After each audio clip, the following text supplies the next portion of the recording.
Welcome back, folks, to the Get a Grip on Life podcast. On today's show, I have Antwan Jenkins, gospel musician, singer, songwriter, music arranger, and composer. Gonna have some fun. But before we get into that, you're listening to podcasts, man. I would say 1 in 3 people who listen to podcasts want to start their own podcast. There is a ton of work outside of a recording. So Antwan and I are going to have this great talk. It's going to be so much fun. But you know what? After I'm done, there's like 3 times as much work to do after that. Who wants to do that? You go to getagripstudios.com, man. That's where you go. You check out Scotty, the producer. He does all that stuff for you. Get a Grip Studios, fully virtual before COVID. That's right. Go to getagripstudios.com. What's happening, Antwan? What's going on, man? Oh, here we go. We got a little bit of his music coming in hot here. Yeah. So, for leading and teaching God's Purpose Choir, tell me a little bit about that. You're best known for that. Tell me a little bit about that. Yeah, so based out of Indianapolis, Indiana. So I just got together a group of young people. Some were saved and Christians, some were not. And so I just felt that it would be good to bring together some of our younger community within the city so that we can kind of spread the gospel out together. If we had a balance, I think that it would be, something different within the city. If we were all saved, I don't think that we would actually defeat the purpose of what we were out to do. So having a balance, having people see some saved, some not saved, young people, I think that we will be able to reach the audience a little bit better. So we would go out, do some concerts, and sing the gospel, man. What is it about music that is such a powerful conversion tool or way of getting people to get in touch with the person who created them? Why is it so powerful? I think it's powerful because music, at least for me, I know that music comes from a very sensitive and emotional space. So I can hear anything, country, contemporary, and then it'll draw my attention. And it'll just draw me right directly to the words if it's not just the music alone. I think music comes from, like songwriters, it comes from a place of either a broken spot, or it comes from a place of just being excited to kind of spread what they have and what God's given them, because I believe anybody from any genre, God has given them something to relate to the people. So, yeah, man, it comes from definitely a emotional place. And so when you're reaching out to people through music, you're trying to touch that place in them. You're trying to get them to feel that vibe, to feel the energy of the power. Like there's a power in the energy, especially, and some of those African American, I don't know if they're gospel choirs and stuff, that people get really excited in the church when they're singing. And there's, I don't care whether you're an atheist or not. You go down to one of those worship services in the U.S. and where people are really excited and singing. It's fun, man. Yeah. It's an experience. Yeah. So, how many of those unsaved souls did you flip over? We were like our very very first concert. We were actually able to tackle a lot because they invited all of their friends that wasn't saved, and then the ones that were saved invited all their friends that was saved. So we were able to capture that balance that we were looking for. And a lot of people came to Christ that night. A lot of people came to Christ that night. Even the ones that were saved, came back, because they backslid. So it was an experience that you had to see. What denomination is your church? Apostolic. Okay. So it's interesting. Sorry, go ahead. Yeah, Pentecostal Apostolic. Okay. So I'm a Catholic. Okay. But my parents, when I was younger, went on like a 10-year Protestant detour where we actually went to a lot of Pentecostal churches. Do you have that slaying in the spirit thing where people can receive healing? Yeah. Okay. Absolutely. Yeah. So a lot of other Christian groups are not aware of this. They're not aware of Right. this type of what Pentecostals actually do and believe. They're very big into Right. music. They're also very big into the sensual side of the religious experience. So for them, feeling the religious experience is very important. Like having Yeah. that emotional connection, and they do their best to draw that out. Um, I compare those to sacraments. So when you go to Yeah. a Pentecostal church and they do the altar call and they say, "Grab your girl, come on, man, come on down to the front and give your heart to Jesus," right? Yeah. And you're sitting in the seat and the guy's like, the guy beside you gets up and you're like, man, you're going up, right? And then Yeah. but the people feel that calling, right? They Absolutely. feel it. You feel it, like Hmm. you're sitting there and you feel called to go up. And I've seen like gangbangers, people that are Hmm. bad people, like at the time Yeah. that are mean people, get Yeah. up, walk to the front of this church and declare that they're leaving that life behind. It's almost miraculous at times, Antoine. Yeah. Man. It really is. And so Yeah. those are like Pentecostal sacraments. It's like, when did you give your life to Christ? When did you renew that?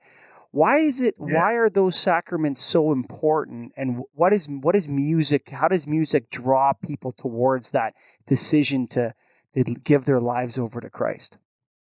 Yeah. So with me, okay. So I, we lead worship at a black church, Hmm. and I also lead worship at one of our largest um, churches here in the city. That's called Northview Church. So I'm a worship leader there as well. And at Northview, there's not really a balance in black gospel and or black people. It's majority white people there. Hmm. And so doing both of these churches, I found that when the altar call approaches, or let's just start from the top, I find that a lot of times, our white community churches start off with music, and Hmm. a lot of our black churches starts off with scripture, prayer, Hmm. or just a devotional song. And I feel, ooh, this is a great conversation. I feel that a lot of times, our white community churches kind of know how to reach the audience a little bit better because they start off with the music, so they know what the people want. Sure. Because our generation now, they come to church for music. Hmm. They come to church for music, and then a lot of times, by the time the preacher gets up, they've already tuned out. They're ready to go Hmm. home and have Sunday Sure. dinner. So now it's just like with our black community churches, if we could even find a different approach, and when we're doing some of the services or even the altar call itself, I think that they could actually bring a lot of people in when it's time for altar call, if that makes sense. So you're suggesting that the black church rearrange the structure of its service. Absolutely. Hmm. Absolutely. In order so that Absolutely. you think it's better to have the music right at the beginning. People come in, they get Right at the beginning. excited. Huh. Yes. Right at the beginning, because you want to, when people come to church, you want to be able to kind of keep their souls a little wet, Mm. so, you know, starting off with music for me at Northview, I find it, very, I get very energized. So when I'm done with leading worship, I can go right home, but I decide to stay Mm. because I'm just like, okay, I'm ready for the word now. The music got me pumped up. I'm ready to hear what the preacher has to say. But if you're in a black church and then you're starting off with prayer and scripture, by the time the preacher comes, because the preacher's gonna preach for like 2 hours anyway. So Oh, 2 hours. you you want, yeah, and that's another thing with the white and the black churches. The white churches, we there for about hour, 13 minutes, Yeah. hour, 30 minutes. Black church, we're there for about 3 hours. That's a You know, commitment. it, it is, it is. So And you're waiting for that music. You're just waiting to hear that music, a lot of waiting on these it, kids. waiting on it. But Yeah. if you're sitting there in service and not much is going on, you're gonna get bored. And so it almost kind of defeats the purpose of why you even came to church in the first place. What's funny is that I often talk to musicians about Mhm. this, and a lot of them don't think like entrepreneurs, right? You're Mhm. thinking like an entrepreneur right now. You're thinking, what do the people want? You know, like entrepreneurship is about giving people what they want, actually. Like, Yeah, what is it yeah, that you want? What are you coming here for? Right. absolutely. And, when I was going to I used to go to these Pentecostal tent meetings. We used to have Mhm. these tent meetings. Okay. Yeah. And a traveling healer. I was like 12 or 13 years old at the time. He ran this tent meetings every day for an entire summer almost. It seemed like 2 3 weeks, and it was a revival, and people were excited. And you're right, people would go there for the music, and they would go there to be slain in the spirit. And I'll tell Yeah. you, man, you don't, I'll tell you this: you may be an atheist, okay, but if you Mhm. go to the right church, particularly one with excellent music, that really excellent, a good preacher, and you walk up there to get slain in the spirit, you're going down, brother. Most Yeah. people Yeah, see? cannot withstand it, the power. You know when those guys pray for you, they grab your head and they pray, and they lay the hands on you, and they brother, Uh-huh. bow, Yeah. you go down, They bro. they grease their hands all up. Yeah. With yeah, You're going yeah, down. But the yeah, people were there for the music and for the healing. yeah, That's what they were there yeah, for, man. yeah, And I think you're right. I think maybe you should sit down with the pastor and say, brother, you got to shorten it up by about 90%. And you got to get that healing in that music. That's what everybody's here for, man. yeah, yeah, absolutely. Absolutely. That's our generation now. That's Yeah. our generation. You can't get them to come in and just sit there. You gotta start them off with something. You gotta start them off with Mm, something. So that's where we yeah. are, man. So you're also known for these night of unified worship. And this is Yeah. where you bring in local and industry artists and you lead the worship. Tell me a little bit about that. Yeah. So this just started about a couple of years ago. We actually just did our third one the 26th, September 26th. We just did our third one, which we actually released some of our music live, Victory Live with a live audience for the first time. And with this night of worship, it again, it's just about bringing different, people together, different backgrounds, different races, together. And I do it on purpose. Mm, I do it on purpose. I would literally get somebody from almost a lot of different Christian genres, whether it's contemporary, black gospel, country gospel, whatever it is. We try to bring them together so that everybody can kind of get a feel of everything, of mm, everything. That's why it's called Unified Night of yes. Worship. We're being if I had a night of worship where it was only a room full of black people, Hmm. and I'm not trying to make it so much about race, Sure. but if I had a room full of black people, I wouldn't be the purpose for the unified worship night. I might as well go ahead and not have it Mm. because what I'm doing it for, what I'm doing it for would be out of the window. So I What are you believe doing in it for? What are you doing it for? to bring the body together. The body is not just the Mm. black church. The body is just not the white church. Mm. It's just not the Hispanic church. The body is just bringing everybody together Mm. as That's one. beautiful, man. The So world that needs more people like you, Antoine.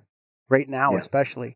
I mean, I think it's very crude. It's like when I hear people say people of color or black people or white people, I find that to be it's not wrong, but I find it to be a very crude label to put on somebody. It's like you're a white person, you're a black person. What does that mean? I don't really think it Yeah. actually means that much other than, Right. oh, I mean, you happen to have darker skin than me, you know, Hmm. but black people are very diverse actually. There's a lot of different kinds of black people. You know, there's Yeah. a lot of Yeah. different kinds of white people. Yeah. You Yeah. know, we're not a coherent group of people, white people. Yeah. there's Right. there's lots of different kinds of white. There's French Canadians, there's English Yeah. Canadians, Yeah. there's Italians, there's all manner Mhm. of different types under, and it's interesting the idea of unified. So the purpose that you're doing it is so to bring people together to worship as Christians. As one. Amen to that, As, brother. Yeah. yeah. I want to go to one of these things. Oh yeah, man. We try to have it every year. We try to have it every year. So I'll definitely email you and let you know. It's in Indianapolis. I might even take a trip down to check it out. How many people Yeah. do you usually get to the event? Like this time, due to COVID, we didn't have a lot of people in, so we had a little bit Mm, over 100 people. Last year, we had a packed house. The church sit 300. I believe we filled it all. mm, And it was just a balanced crowd. mm-hmm. Exactly what I wanted. Sure. Exactly what I wanted. And when one of our artists played the altar call, you had those people at Yeah. the altar call getting slain. Boom. I'll tell you this. I'll tell you this. If people are listening to this, if you should, if you're a Catholic or an Anglican or a Presbyterian or whatever, that's great. I'm a Catholic, but I'll tell you, some of these Pentecostal churches, they're worth going to experience. It's a different type of worship. It's more of a, I say the word sensual, like the feeling. Like Presbyterians are very technical and logical thinking. The argument has to make sense to them. That's what their Yeah, religion is about. Is like making it make sense. yeah, Whereas Pentecostals, they come to feel their emotions, to sing and worship God, and to have their sins forgiven in a ceremony in front of everybody, and be healed, spiritually healed with. I'll tell you this: it's worth seeing for sure, and maybe go up to the altar and see if you can withstand the slaying, because I bet you can't. right, I don't think you can. right. Yeah, man. You're getting Yeah, slain, bro. If you get you can slay. a good preacher, a good healer, whoever it is, man, he's gonna touch you, and there's gonna Yeah, be a guy behind you, and you're going down, and you're gonna love it. yeah, yeah. You're gonna love Oh it. man, You're gonna have I your love hands it. in the air after. You're gonna praise Jesus, brother, because Yeah, there's something to that sensual side that draws young people in, especially. It's so absolutely, important. absolutely, So absolutely. important. Yeah, Wow. So man. you're putting out debuted his first dual project. I thought I was going to say album, but Victory. What, Mhm. what's what's the project about, Victory? So victory is it's almost, and I almost want to just say simple, but not a lot of people get it. Okay. When people hear victory, they literally just hear, "Oh, I won Mm-hmm. this is all mine." Which in the end of this case, it can be yours. Mm-hmm. Victory comes from a place of feeling defeated, feeling Mm-hmm. defeated. Sometimes, a lot of us, we can be in this dark place, not knowing what to do, not knowing where to go. Uh, it seemed like the whole world is just against you. Families turning backs on you, Sure. friends, Yeah. loved ones, but they don't realize that through their dark places, they can maintain victory. They can maintain victory. We automatically have the victory, and this is just what I believe. We automatically have the victory because we have the relationship with Jesus. Mm-hmm. If we don't have a relationship with Jesus, we have the victory because we have life. We still can obtain the spirit of Jesus, Mm-hmm. the love of Jesus. So having victory, and this is what I said at the release. I said victory over defeat, victory over defeat, and that's what I'm walking on for the rest of my life. Victory over defeat. Even sometimes when I feel defeated, I'll just play victory. because in the song is stated, the devil tried to steal my joy. He tried to take my peace of mind. He made me feel like giving up. But God said, no, you got him once, but not this time. The enemy can't have you all the time. He can't have you all the time. I was speaking to another pastor a couple weeks ago, guy from Wisconsin. Eric is his name, Scott? Eric? Oh, God. It was Eric? just in my head. Oh, anyway, I was talking to him, and he was talking about praying and listening for the voice of God and being guided by God. So I asked him, how does God speak to you? And I'm going to ask you that, but before I do, you made the point there. Satan speaks to us as well, actually. And he oftentimes it's about shame and guilt and baggage and low self-esteem and labels. Absolutely. Gives you labels. You're a loser. You're a this. This defines you. Yep. Right? And that's how we kind of speak. Like after you've done what he's wanted you to do, which is commit some evil act or do something wrong, he then gives you the shame of that and puts that, like, you ever see that book Pilgrim's Progress with the bird in? You know Pilgrim's Progress?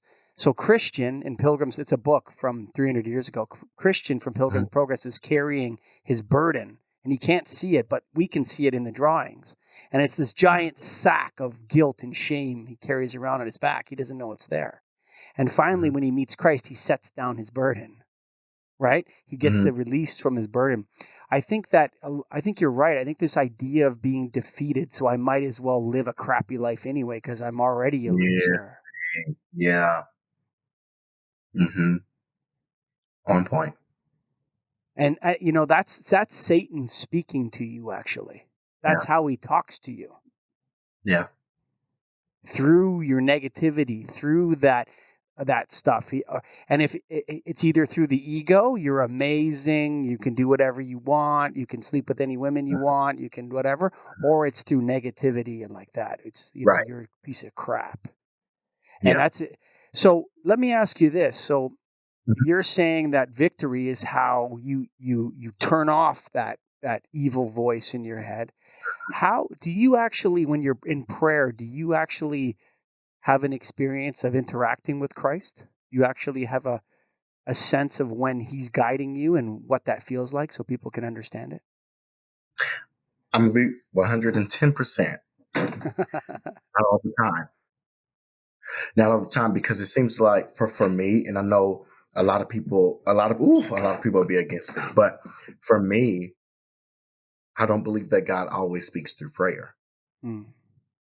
I believe that God speaks through life situations. Sure. Sometimes when we could be at the grocery shop, and I believe that God can just drop something on you.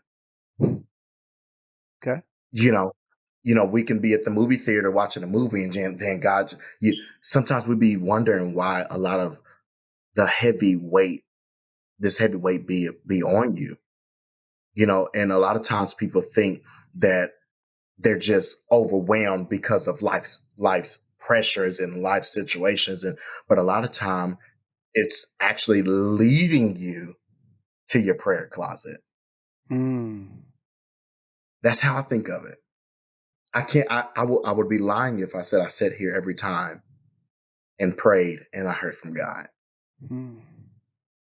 God spoke to me through a lot of different things outside of church. Yeah. And it's more at times. Is it ever emotional? Is it a revealed truth, like something happens and it guides you, or do you actually feel sometimes impelled from within? Absolutely. So a lot of times, and this is kind of where sometimes some churches, some people kind of screw it up. God is everything. Everything is not always emotional when God speaks to you. Sometimes when people would come to church and they would come to me and they would be crying, God said this, and I'm just like, but God is also an encourager too. Sure. Yes. He's also the joy within too. So Everything for me, I don't believe that it will just be emotional. I don't believe it'll always be emotional. You know, a lot of times God will literally speak, you know, with a smile, and you can feel it. Sure. You can feel that. Sure. You can feel it. So you ever meet anyone in your church? In the Catholic Church, there's always these people who are not big talkers, but are very devout Christians.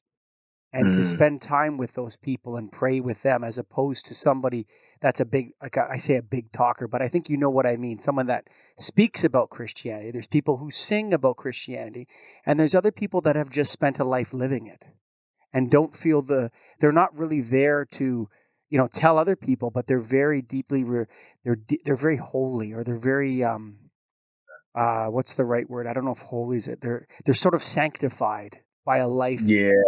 You know what I'm Hmm. talking about?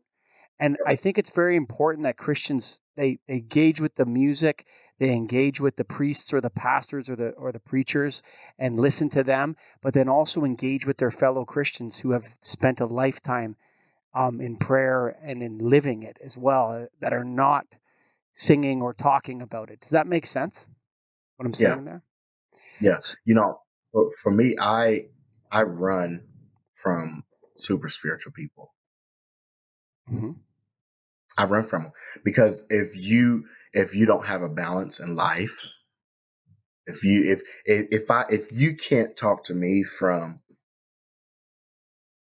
the realities of life, the the current of life, then I really don't want to. I try to run. Hmm.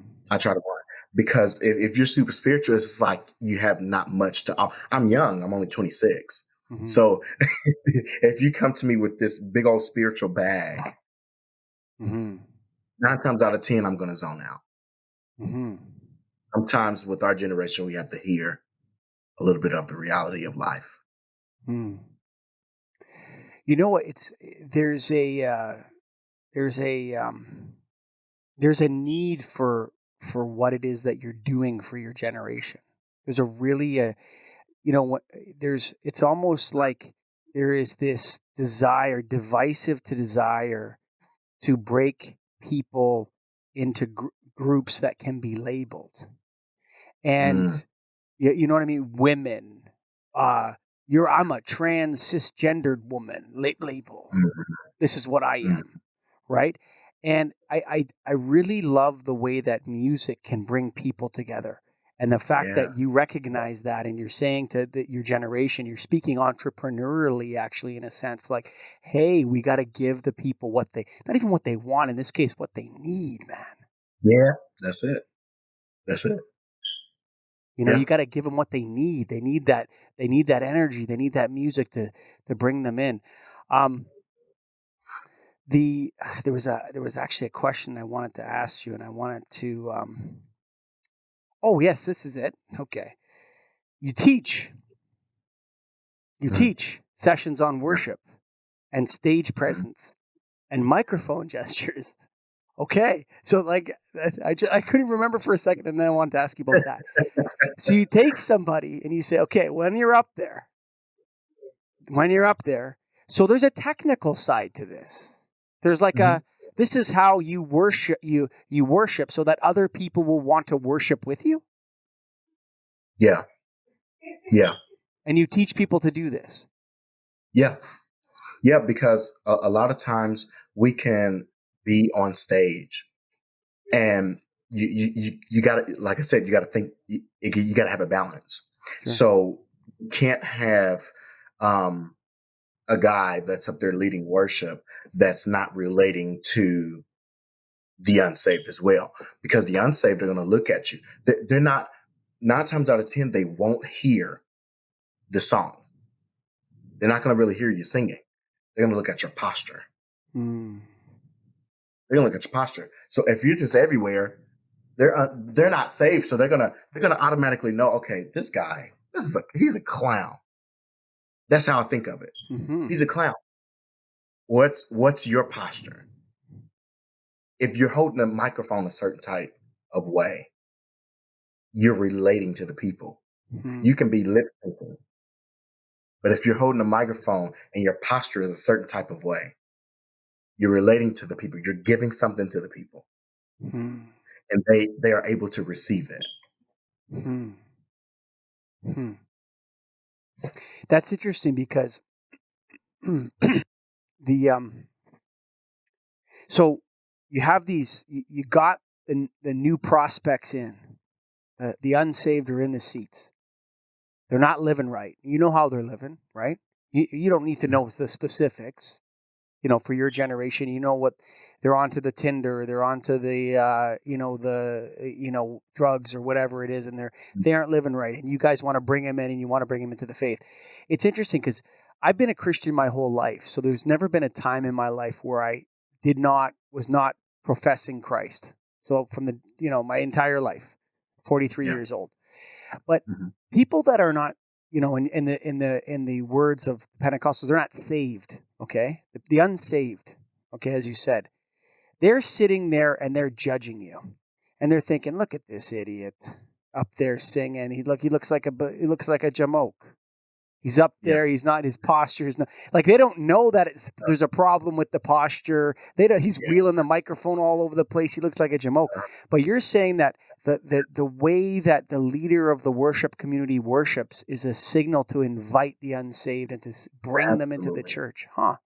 That's fascinating. I Absolutely. never would have thought of that. Huh? Absolutely. Your posture, the way you look, the way you dress is everything. Hmm. That's the first thing people see before you even open up your mouth. I believe that the way people look is who they are. I think that I know it sounds horrible, okay, to say that, but I actually believe that when people like you wear your clothes, I don't choose that I'm white. You didn't choose that you're Right. black. Right. Okay, that's not a choice you made in life. Okay, you just are that. And Yeah. but you choose what you put on your body. You got to wear your clothes. Okay? Absolutely. And so and people that are doing things to their appearance that are very, like those big hoop earrings that people put in their ears and stretch their Yeah. earlobes out. Yeah. Yeah. Okay? They stretch their earlobes out or all manner of tattoos everywhere, Mhm. right? That's not benign. That means something. You did that for a Absolutely. reason because you want to tell people something about yourself. Yeah. You are the story. Yeah. And Yeah. like honestly, like, you see some guys that were sinners, I remember this one years ago. I can't remember his name, but he was Hispanic fellow who was in a gang. He was like not fancy schmancy tattoos that you have now, but rough Mhm. prison tattoos he had all over his arms. Mhm. Okay, you know the difference between those two things? Like, people get tattoos now, it's like artwork. But this Right. guy had like mom and like a prison Mm. tattoo and you Yeah. understand, like really rough looking Yeah. stuff. But he was up Mhm. there and he had changed the way he dressed and his hair was brushed normally.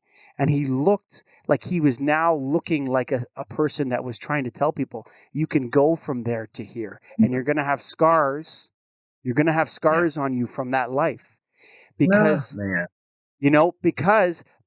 I believe that people, when they get dressed or when they do things to their bodies, that it's not benign. They want to tell people who they really are by doing that. They want to signal. And Mhm. it's interesting. So the guy at the front, he's got to look a certain way and act a certain way. Does it change based on the person's individual style? I think so because I feel like if I brought my friend to and he's a white guy. If I brought my friend to the black church that I lead worship at, you know, I think that they would see him a little different. Hmm. And because he actually has tattoos as well, Hmm. so I think they would see him a little different than they would, of course, view me. And Hmm. so for me, I don't have any tattoos, and I can go to Northview and lead worship, and everybody else, literally almost everybody else on stage has a tattoo. Hmm. That's very I popular mean, now. Yes, I'm not criticizing tattoos Right. specifically. I'm just saying that when you Yeah. do that, you're sending people a real message. Like it's not it Absolutely. matters. It matters. Absolutely. But when you're at Northview, it's like you don't have to pretend to be somebody you're not. Mm-hmm. Mm-hmm. You know, and the same thing as the Black Church that I lead as well. Just that one, but multiple that I've been to, you have to look a certain type of way. Mm-hmm. Is there value in that though? I mean, I wonder if there's a part of that that's positive. Like you want to I don't know. You're saying that having to look a certain way is a negative, an inherent negative, or is that somewhat positive in some ways, or is it depends? It really depends on the church and the crowd to me, Mm. because I feel like if I put on a suit, then that's what I have on is a suit. Mm-hmm. Yeah. It's a Me, different I'm a message. yeah, yeah. I'm a ripped jeans guy. Okay. I'm a t-shirt guy. You know, I'm a blue jean jacket guy. Sure. You know, so but if I go lead worship at a Black concert and everybody else is dressed up, I'm going to be looked at a little differently. Would you dress up or would you keep the same vibe? I will keep my vibe. That's because you're an artist. I will keep my vibe. Yeah, You know yeah. what's funny is that we've talked a lot about the positive sides of God. I want to ask you something else, and I want to see if you believe this. And it was told to Mhm. me in the summer this year, and it it actually completed my belief. Like I went from being like I'm a Christian. I've always said that my whole life. I haven't always gone to church every week my whole life, but with COVID, it's been difficult. But I've always been a Christian. But this really Mhm. completed. I was speaking to someone who was really struggling. They're really struggling with life, and this person is close to me. And I was with them and I told them, God is love, right? And they turned to Yeah, me and they said, God is also wrath. And I thought to myself, like, that's super powerful because yeah, he'll let you go where you're going to go and he'll let you right. have the consequences that you've earned from the way Mhm. you've living without him or Mhm. ignoring him or whatever. How do you feel about that? Do you think that that statement is true?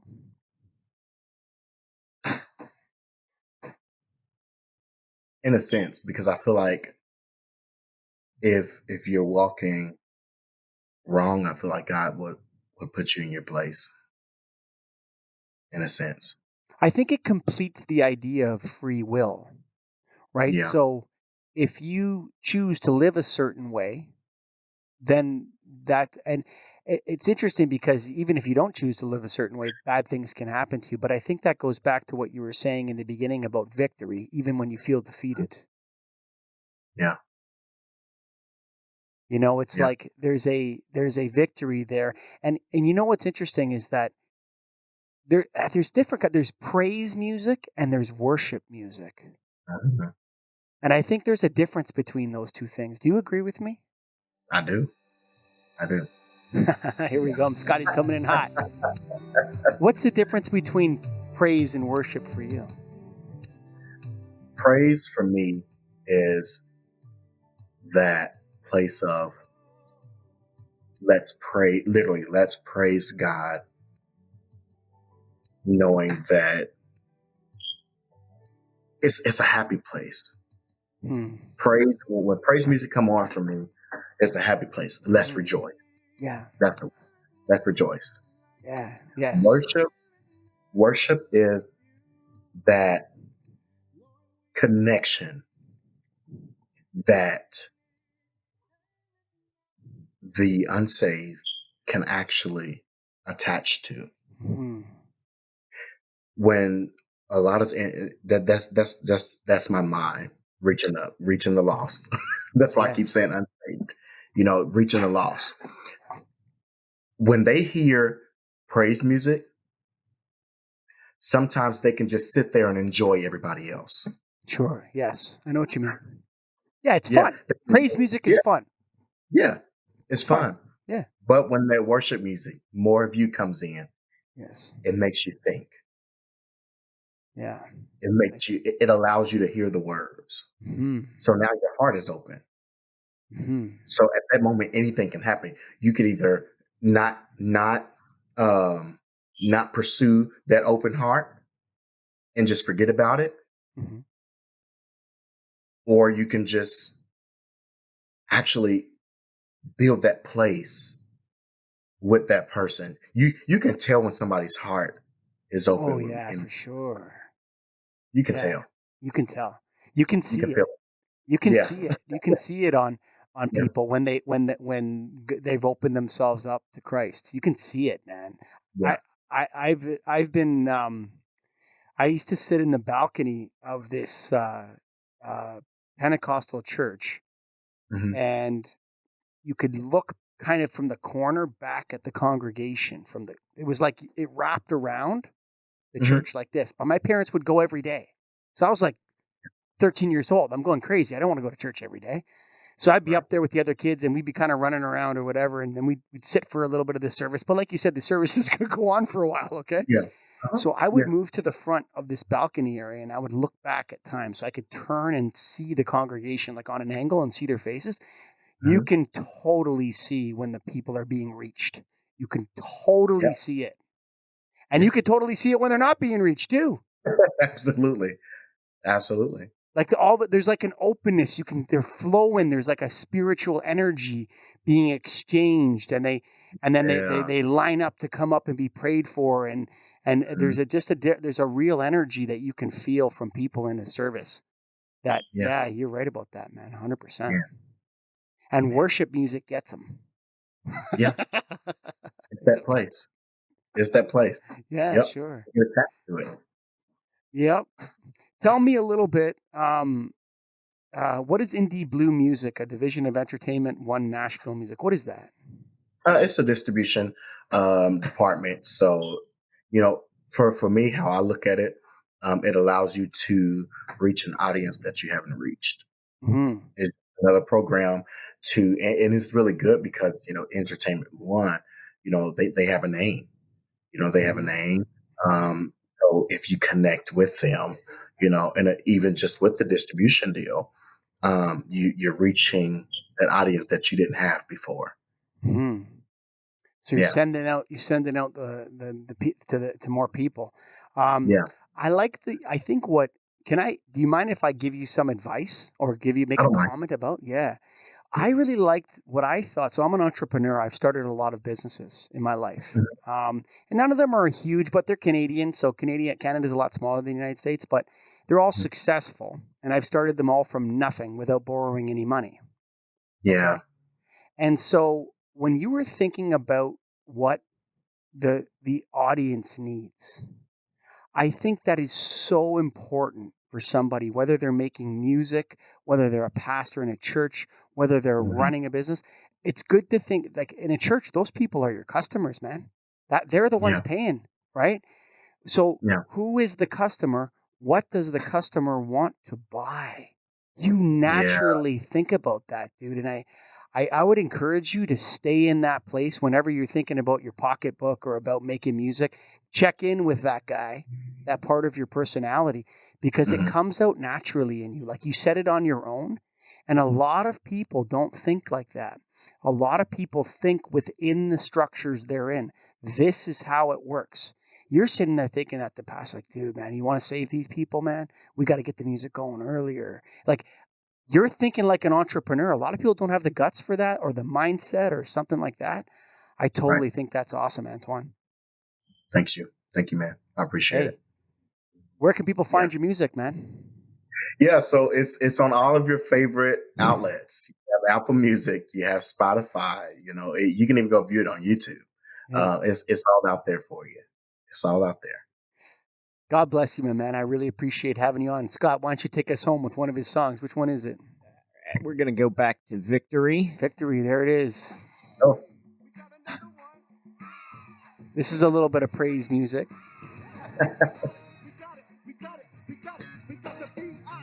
Yeah, come on, man. You got to fire it up with that. Get these guys into it. yeah.